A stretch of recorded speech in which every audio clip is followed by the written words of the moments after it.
ዘማሪ አለች ይጠራ።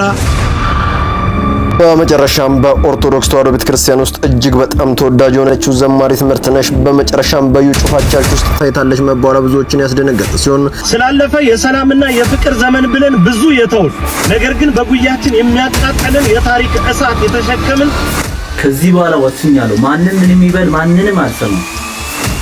ወስኛለሁ። ዓለም ወደ ኦርቶዶክስ ተዋሕዶ ፊቷን እያዞረች ይመስላል። ከዚህ በፊት የኦርቶዶክስ ፍቅርና የክርስቶስ ስም የማይጠራበት ምድር ሁሉ እንግዲህ ሮሜ 8:34 ያው በጣም ዝነኛ ጥቅስ ነው። አዎ ይሄው መርዝ ጠጣለሁ ያሳያለሁ እንደማልሞት ማለት ነው። ኦርቶዶክስ ተዋሕዶ ቤተክርስቲያን ውስጥ እጅግ በጣም ተወዳጅ የሆነችውና ቀስተ ደመና የኖህ ቃል ኪዳን መተማመኛ ከዚህ በኋላ ወስኛለሁ። ማንንም ምንም ይበል ማንንም አልሰማም። ወስኛለሁ። የማልጸጸትበት ውሳኔ ቢኖር የተዋሕዶ ልጅ በመሆኔ ነው። የተዋሕዶ ልጅ እወዳቸዋለሁ። ማይተሜ ከሚበጥስ አንገቴ ይበጥስ። እወዳቸዋለሁ። ሰላም የተወደዳችሁ የኬፋቲው ቤተሰቦች ሁላችሁም በያላችሁበት እንደምን ቆያችሁ? ቸሩ መድኃኔዓለም የተመሰገነ ይሁን። ደህና ነኝ። በአዲስ መረጃ ተመልሼ መጣሁኝ። እንግዲህ ይህንን ቪዲዮ ሁላችሁም ለምርትነሽ ወዳጅ ለሆኑ በሙሉ እንድታደርሱልኝ ፈልጋለሁኝና ሰሞኑን እንግዲህ የተዘዋወሩ ካሉት ከወራቶች በፊት አንዱ መረጃ ዘማሪት ምርትነሽ በዩ ጩፋ ቸርች ውስጥ ታይታለች የሚል የሐሰት መረጃ ነውና ለማንኛውም እንግዲህ በዘማሪዎቻችን ላይ በመምህራኖቻችን ላይ በጣም ብዙ የሚታቀድ ነገር አለ። ጠላት እንዳሰበው አያድርገው። ለማንኛውም በዛሬው ቆይታችን እውነት ዘማሪ ምርትነሽ ይሄን ነገር አደርጓለች አላደረገችውም የሚለው መረጃ አብረን ተመልክተን እውነቱን የምንገልጽ ነው የሚሆነው። እንዲሁም በተለያዩ ሶሻል ሚዲያዎች ላይ ሲዘዋወር የነበረው የወንድማችን እፎይ መልስ ነው መርዝ እጠጣለሁ የሚለው። ለማንኛውም ይሄንንም ከራሱ አንደበት አስመለክታችኋለሁ። ለዚህ ዩቲዩብ አዲስ የሆናችሁ እኔ አማኑኤል መኮንን እባላለሁ። ቻናሉን ሰብስክራይብ አድርጉት። በተለይ ክርስቲያኖ ናችሁ ያያችሁ ሰብስክራይብ የማታደርጉ አላችሁ፣ ሐሳብ ስጡ፣ ላይክ አድርጉ። ለሚያደርገው ባካችሁ ሰብስክራይብ አድርጉ። የዛሬው መረጃ ብዙዎች ይደርስ ዘንድ ላይክ በማድረግ እንጀምር። ስላለፈ የሰላምና የፍቅር ዘመን ብለን ብዙ የተውን ነገር ግን በጉያችን የሚያቃጥልን የታሪክ እሳት የተሸከምን ኦርቶዶክሳውያን ባለማህተቦች ነን። አንድ ክልልን ሙሉ እያመሰ የማይሆን ትዕዛዝን እየሰጠ መረጃ እያማታ ክርስቲያኖች እንዲሰደዱ እንዲገደሉ ትዕዛዝ እየሰጠ አብያተ ክርስቲያናት እንዲቃጠሉ እያደረገ ያሸበረን ሰው በጉያችሁ ታቅፋችሁ አቦ አቦ አሚን አሚን እያላችሁ እየከረማችሁ ነገር ግን በአስተምህሮ ላይ ተመስርቶ የታለ እውነቱ ይሄ ነገር ውሸት ነው ብሎ የተጻፈን ነገር እያነበበ የሚሞግትን አንድ ኦርቶዶክሳዊ እፎይን ግን ካልገደልን ትላላችሁ። እፎይ የመላው ባለማህተቦች ልጅ ነው። እፎይን መንካት ማለት መላው ኦርቶዶክሳውያንን መንካት ማለት ነው። እኔም እፎይ ነኝ፣ መላው ባለማህተብም እፎይ ነው። ይህንን እውነት መጋፈጥ የምትፈልጉ ከሆነ በአስተምህሮ ልክና በተጠቀሰ ጥቅስ ብቻ ተሟገቱ። ሌላውን ነገር እንድትተውት ነው የምንላችሁ። ለምን መሰላችሁ? ለዚህ ማሳያና ማስረጃ የሆነ ነገር እናንተው ጋር ነው ያለው። እናንተ እንደዚህ ትሉን የለ እንዴ? ያንተ አምላክ ኢየሱስ ለአንድ ሰዓት ያክል ከንፈር ስሟል። የትልቅ ሰው ከንፈር አምላክ ጌ ነበረ ወንድ ለወንድ የሚሳሳም አየሁኝ። አምላክ ይታያል። እናንተ እንደዚህ ብላችሁ ስትሉን መቼ የተለየ እርምጃ ተጉዘን እናውቃለን? በአስተምህሯችን ልክ ቅዱሳት መጻሕፍት የሚናገሩትን ቀዳማውያን አበው የሚጠቅሱትን ነገር ጠቅሰን እንሞግታቸዋለን። እንዲህ ከማድረግ ይልቅ አጉል የሆነ የጂሃድ ስሜት ውስጥ መግባት መላው ኦርቶዶክሳዊን ማስቆጣት ነው። ሌላ ተጨማሪ መልእክት አለኝ ለቅድስት ቤተክርስቲያናችን የበላይ አካላት፣ ለወንድማችን እፎይ መዋቅራዊ የሆነ ጥበቃ እንድታደርጉለት ስንል በአክብሮት እንጠይቃቸዋለን። እፎይ የመላው ባለማህተቦች ልጅ ነው። ዓለም ወደ ኦርቶዶክስ ተዋሕዶ ፊቷን እያዞረች ይመስላል። ከዚህ በፊት የኦርቶዶክስ ፍቅርና የክርስቶስ ስም የማይጠራበት ምድር ሁሉ ወደ ክርስቶስ ፊታቸውን ያዞሩ ይመስላል። ጃፓን ለዚህ ደግሞ ተጠሪዋ ነች። እጅግ በጣም ብዙ ቁጥር ወደ ኦርቶዶክስ ተዋሕዶ እምነት እየተቀላቀሉ መሆኑን ዓለም እየዘገበው ይገኛል። ታዲያ በሀገረ ጃፓን ሽንቶይዝምና ቡዲዝም የታወቀ እምነት ነበር።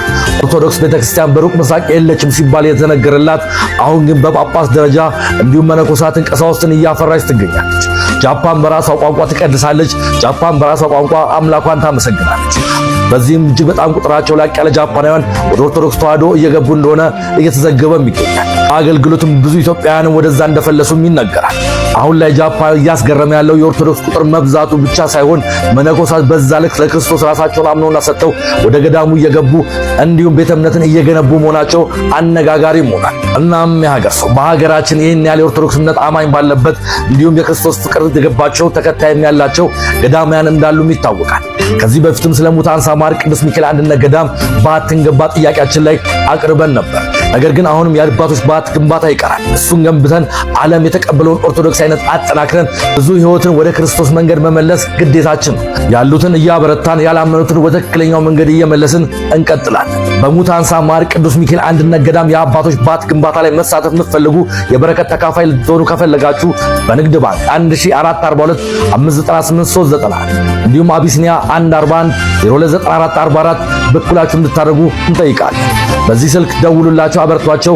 ጸሎትን ማድረግ ከፈለጋችሁ ደውሉላቸው። ኦርቶዶክሳውያን ከዚህም በላይ ገና እንበዛለን። ነገር ግን ያለንን ገዳም እያጠነከርን ማድረግ ያለብንን ሁሉ እያደረግን መሆኑን እንዳንዘነጋ። ይህ የሚኖሩት ሰላም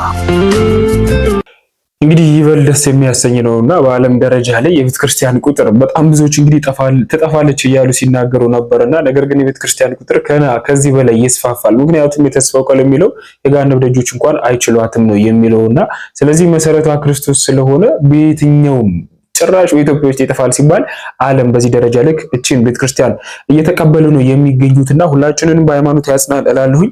በፕሮቴስታንት ዙሪያ ከሚነሱት ዋነኛው ጥያቄ እንግዲህ ሮሜ 8:34 የክርስቶስ አማላጅ ነው እስከ ማለት የሚጠቅሱት ነውና ሎቱ ስብሐት። ለማንኛውም እንግዲህ በሊቀ ሊቃውንት ስሙር የተመለሰ በጣም ድንቅ መልስ አለ። አጠር ያለች ነገር ነች፣ እሷን ላስመልክታችሁ። እንግዲህ ሮሜ 8:34 ያው በጣም ዝነኛ ጥቅስ ነው። በጣም በስህተት ማለት ነው በስህተት ከሚተረጎሙት አንዱ ነው እና ባጭሩ ግን ይሄ ስለኛ የሚማልደው አድማጭና ተመልካች ስነ ልቡና የሚመጥነውን ያህል ለመናገር ያህል ስለኛ የሚማልደው የሚለው በስጋ ወራት ለምሳሌ የሚያደርጉትን አያውቁምና ይቅር በላቸው ብሎ ተናግሯል አይደለ? አንዱን ቃል ብቻ ብንይዝ አሁን ይሄ ከዚህ ቃል የተነሳ ስለኛ የሚማልደው ሊባል ይችላል። ልዩነቱ ምንድነው? ወደ ማን ነው የሚማልደው ያለ እንደሆነ ቅዱስ ጳውሎስ በሁለተኛ ቆሮንቶስ መልእክቱ ምዕራፍ 5 ቁጥር 18 ላይ ነገር ግን የሆነ ሁሉ በክርስቶስ ከራሱ ጋር ካስታረቀን የማስታረቅም አገልግሎት ከሰጠን ከእግዚአብሔር ነው። ከራሱ ጋር ካስታረቀን እንግዲህ ከራስ ጋር ማስታረቅ ምንድነው ያለ እንደሆነ ስለኛ የሚማልደው ያለው አባቱ ሆይ የሚያደርጉትን አያውቁምና ይቅር በላቸው ሲል አብ ብቻ አይደለም ይቅር የሚል ራሱ ይሄ እየጸለየ ያለው እየተናገረ ያለው አምላክ ይቅር የሚል ነው።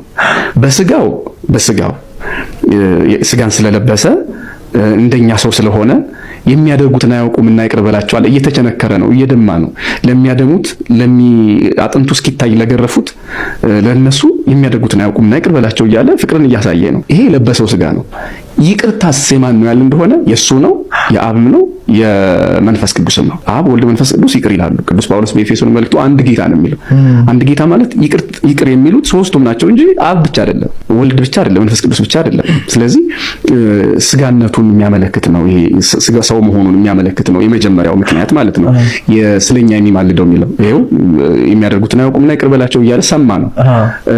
ከዚያ ውጪ ቅዳሴ አትናቴዎስ ላይ አንድ ደስ የሚል ቃል አለ። ወልድ ሆይ እንደ ጥንቱ ማለት እንደ አርቡ ጩህ እንዲህ በል ላማ ሰበቅታኒ አምላኬ ለምን ተውከኝ በል የሚያደርጉትን አያውቁምና ይቅር በላቸው በል ይላል።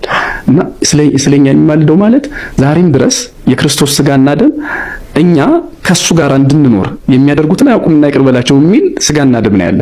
ይሄ ማለት የፍጡርነት ጠባይን ይዞ አማላጅ ነው ማለት አይደለም። ከራሱ ጋር የሚያስታርቅ ይቅር የሚል ታራቂ፣ አስታራቂ፣ እርቅ ሆኖ ሶስቱንም ሆኖ ልክ መስዋዕት እሱ ነው፣ መስዋዕት ተቀባይ እሱ ነው፣ መስዋዕት የሚሰዋም እሱ ነው እንደምንለው ሁሉ ስለኛ የሚማልደው ሲባል ሰው ነውና በሰውነቱ ይህንን ቃል ይናገራል። የሚያደርጉትን አያውቁምና ይቅር በላቸው። እስጢፋኖስም ከጌታችን ከኢየሱስ ክርስቶስ ተምሮ አድርጎታል። የሐዋርያት ሥራ ምዕራፍ 7 ላይ የድንጋይ ክምር እየከመሩበት የሚያደርጉትን አያውቁምና ይቅር በላቸው ብሎ ተናግሯል። ለዚህ አሁን ክርስቶስ አርአያ ለመሆን የሚጠሏችሁን ውደዱ ለማለት ማለት ነው።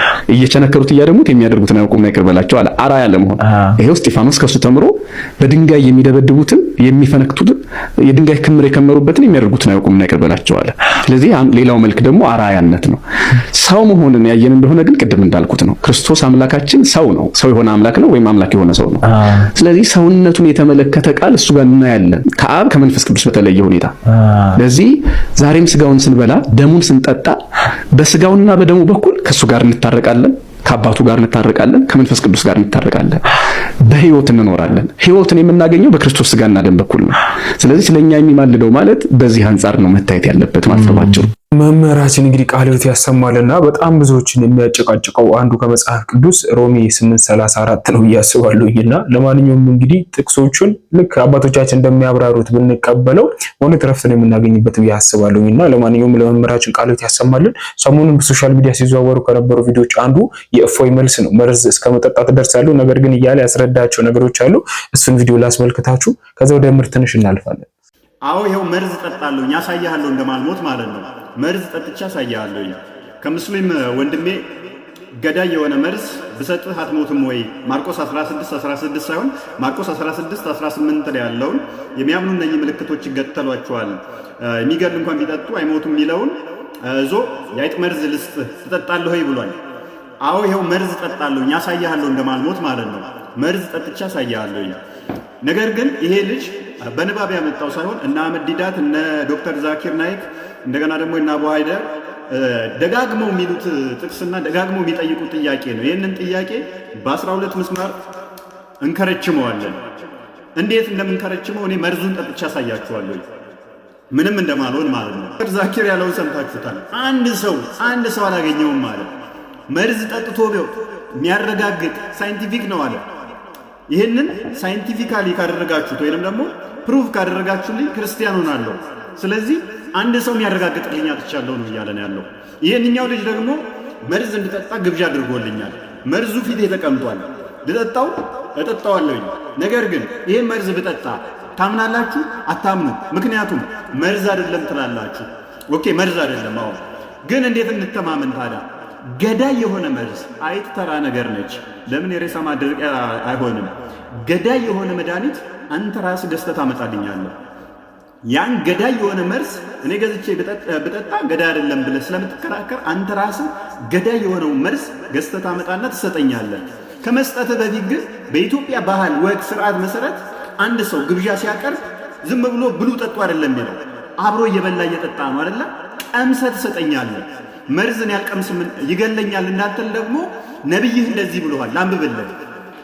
ቡሃሪ ሳይ ቡሃሪ 54:45 ላይ ናሬትድ ሳይዳ Allah's messenger said, he who eats 7 ajawa dates every morning will not be affected by poison or magic on the day he eats them ይላል። ስለዚህ 7 ቴምር አጃዋ ዴት ቴምር ማለት ጥቁሩ ቴምር በሳውዲ ውስጥ በብዛት የሚመረተው ነው። እሱን የበላ አለ መርዝ ቢሰጠው አለ ወይንም አለ ማጂክ ቢደረግበት በዛን ቀን ምንም አይሆንም ማለት። ኦኬ እኔ 7 ቴምሩን አዘጋጅልሃለሁ። አንተ ገዳይ ያልከው መርዝ ይዘህ ትመጣለህ። እኔ 7 ቴምር ሰጣለሁ። እሱን ትበላና መርዙን ቀምሰህ ገዳይ መሆኑ ለኔ ትሰጠኛለህ። እኔ እጠጣልሃለሁ። ትስማማለህ? ከተስማማ እስማማለሁ። እኔ ሬዲ ነኝ፣ እስማማለሁ። ነገር ግን በዚህ ጉዳይ ላይ በማርቆስ ምዕራፍ 16:18 ላይ ያለውን ብዥታ ልንገራችሁ። ሙስሊሞች ደጋግመው ይህንን ጥያቄ ያነሱታል። ደጋግመው ብዙ ጊዜ ምላሽ ይሰጥበታል። ብዙ ጊዜ ምላሽ የሚሰጠው ጌታ አምላክህን አትፈታተነው በሚለው ምላሽ የሚሰጠው። አንዳንድ ከፕሮቴስታንቱ ደግሞ ይህን ክፍል ማይቀበሉት አሉ። ከቁጥር 9 እስከ 20 ያለው ጭማሪ ነው ብለው የሚያምኑ አሉ። ለምሳሌ በእስልምና ላይ የሚሰራው ዴቪድ ውድን ብታዩት እሱ ራሱ በዚህ ላይ ክርክር አድርጎ ነበር። አዳምጡት ቆይ። Also states that true Christians can drink poison, Mark chapter 16, and not be harmed. My question is, why don't the vast majority of Christians follow these rules? And if they do, I would like Mr. Wood, I have a vial of whiteout, liquid paper, highly toxic. I would like Mr. Wood to swig this bottle of whiteout. If he does not do it, then he does not agree that this is the word of God, because he's a Christian and Jesus says, according to the Gospel of Mark chapter 16, that he can drink poison and survive. If he does not do it, then he is admitting this is not the word of God. If he does do it and he survives, I am willing to become a Christian tonight. Did you say a bottle of whiteout? I might do that for you. As far as the mark, that comes from the end of Mark, which practically every scholar, every Bible scholar in the world says was not authentic, that this was a later addition.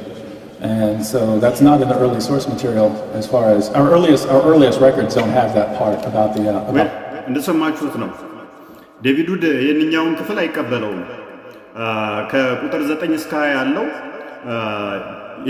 የቀደሙት ኮፒዎች ላይ የለም የሚል እንትን ነው ያለው።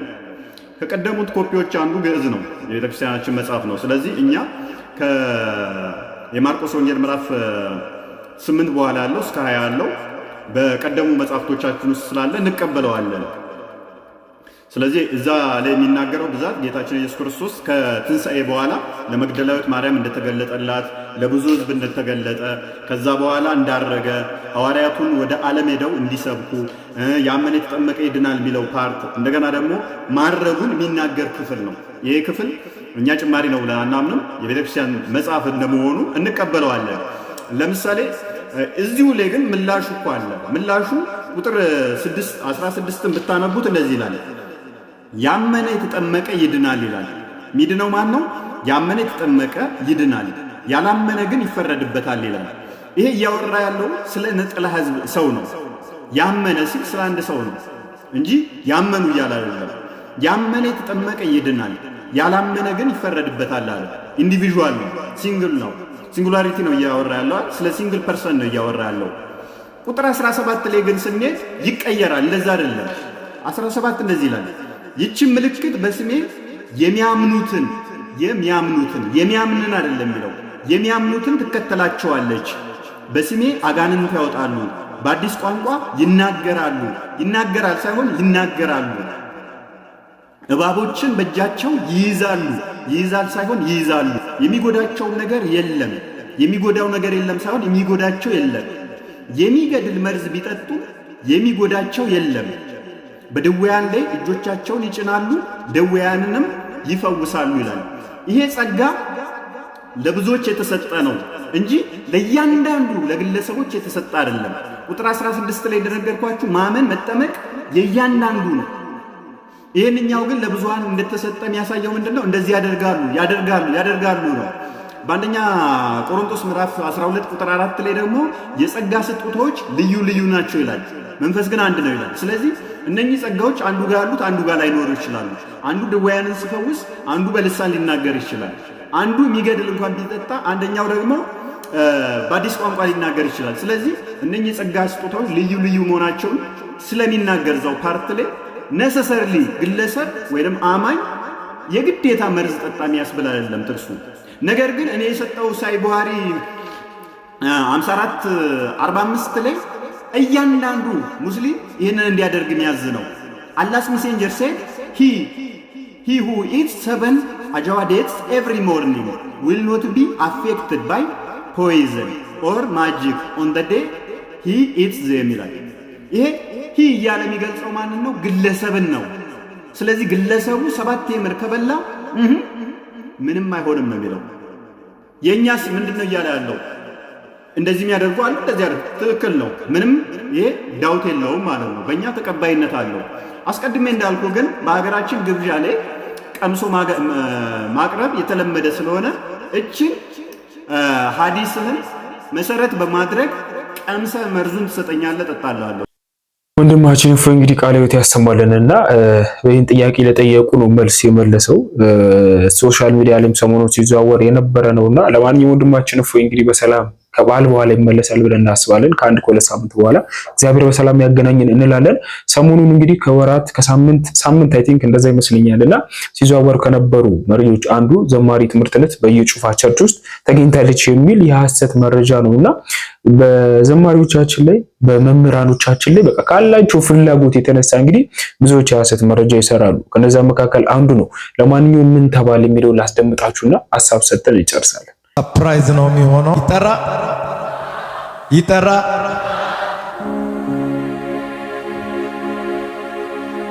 ዘማሪ የሐሰተኛ ነቢያቱ ድራማ አሁንም እንደቀጠለ ነው። ይህ አሁን በቪዲዮ መግቢያ ላይ ያሳየዋችሁ የኢዩ ጩፋ ንግግር ዘርፌን በጥቅም ተደራድሮ ወደ መናፍቃኑ እንድትቀላቀል ያደረገበት ቪዲዮ ነው። ላሳያችሁና እንመለስ። ይጠራ ዘማሪ ዘርፌ ከበደ እንኳን ደህና መጣሽ ዘርፌ። እንግዲህ በቪዲዮ ላይ እንደተመለከታችሁት ከረጅም ዓመታቶች በፊት ዘርፌ እንደ አይሁዳዊ ጩፋ በተባለው አይሁዳዊ ከፍተኛ ገንዘብ ቀርቦላት እምነቷን በሚሊዮን ብሮች አሳልፋ ሸጣ ልትወጣ ችላለች። ታዲያ ይህንን ቪዲዮ ቆርጦ መቀጣጠልና የጩፋና እሱ የሚጋልባቸው የእሱ ፈረሶች ዘማሪት መትነሽ እሱ ቸርች ሄዳ እምነቷን እንደቀየረች ተደርጎ የሚሰራው ስራ ፍጹም በስተት የተሞላ መሆኑን እንድታውቁልኝ እፈልጋለሁ። ቪዲዮ እንደተመለከታችሁት ነውና ስለ ዘርፌ በዚህ ሰዓት በጣም ካሉ ጴንጤዎች በላይ ትልቅ አለ አይደል እምነታቸው እንዴት ጴንጤ ነኝ ብለው ራሳቸውን ከሚጠሩ በላይ በጣም ትልቅ ጴንጤ እንደሆነች ነው የሚሰማኝና ለባህሪኛውም እንግዲህ በሷ ላይ የተደረገ በዘርፌ ላይ የተደረገ ነገር ብዙ ነገሮች እንዲህ በወሬ ነው የሚመጡትና ምርትነሽ ከዓመታት በፊት ፈተናዎች ነበሩባት። ከአንደበቷ የሰማነው ነገር ነው። አዎ ፈተና ነበረ፣ ነገር ግን ክርስቲያን ካልተፈተነ ምንድነው ብላ እንግዲህ ማብራሪያ ከራሷ አንደበት ተናግራለችና ለማንኛውም እንግዲህ ይሄ የምትመለከቱት የሐሰት መረጃ ነው። ፍጹም ምርትነሽ ይሄን ነገር አላደረገችውና ቤተክርስቲያን ከሚኮሩባት ዘማሪያን መካከል አንዷ በተለይ ከሴቶች ግንባር ቀደም ትመስለኛለችና ምርትነሽ በጣም የምንወዳት ዘማሪ ነች። ለማንኛውም እንግዲህ በሷ ላይ የሚነገረውን የሐሰት መረጃ ሁላችንም የምንቃወሙ ነው የሚሆነው። ሁላችሁም ኮሜንት ላይ ያላችሁን ፍቅር ለምርትነሽ ገለጹላት። ይሄንን ቪዲዮ ደግሞ ለወዳጁ ለዘመዶቻችሁ የሷ ወዳጅ ለሆኑ ሼር ብታደርጉላችሁ መልካም ነው ብዬ አስባለሁ። ለማንኛውም ለዛሬ ያዘጋጀሁት ቪዲዮ ይመስላል። ብዙ ነገር እንደተማራችሁ ተስፋ አደርጋለሁ። ቀጣይ አዲስ መረጃዎች እስከማገኛችሁ ድረስ ቻናሉን ባካችሁ አያሽ እናስገባው። ቸር እንቆይ። እንዳያጠፋን በሞት ዳግመኛ መድኃኒት ወልደሽ ለጠፋው ዓለም ደስታ የሆንሽ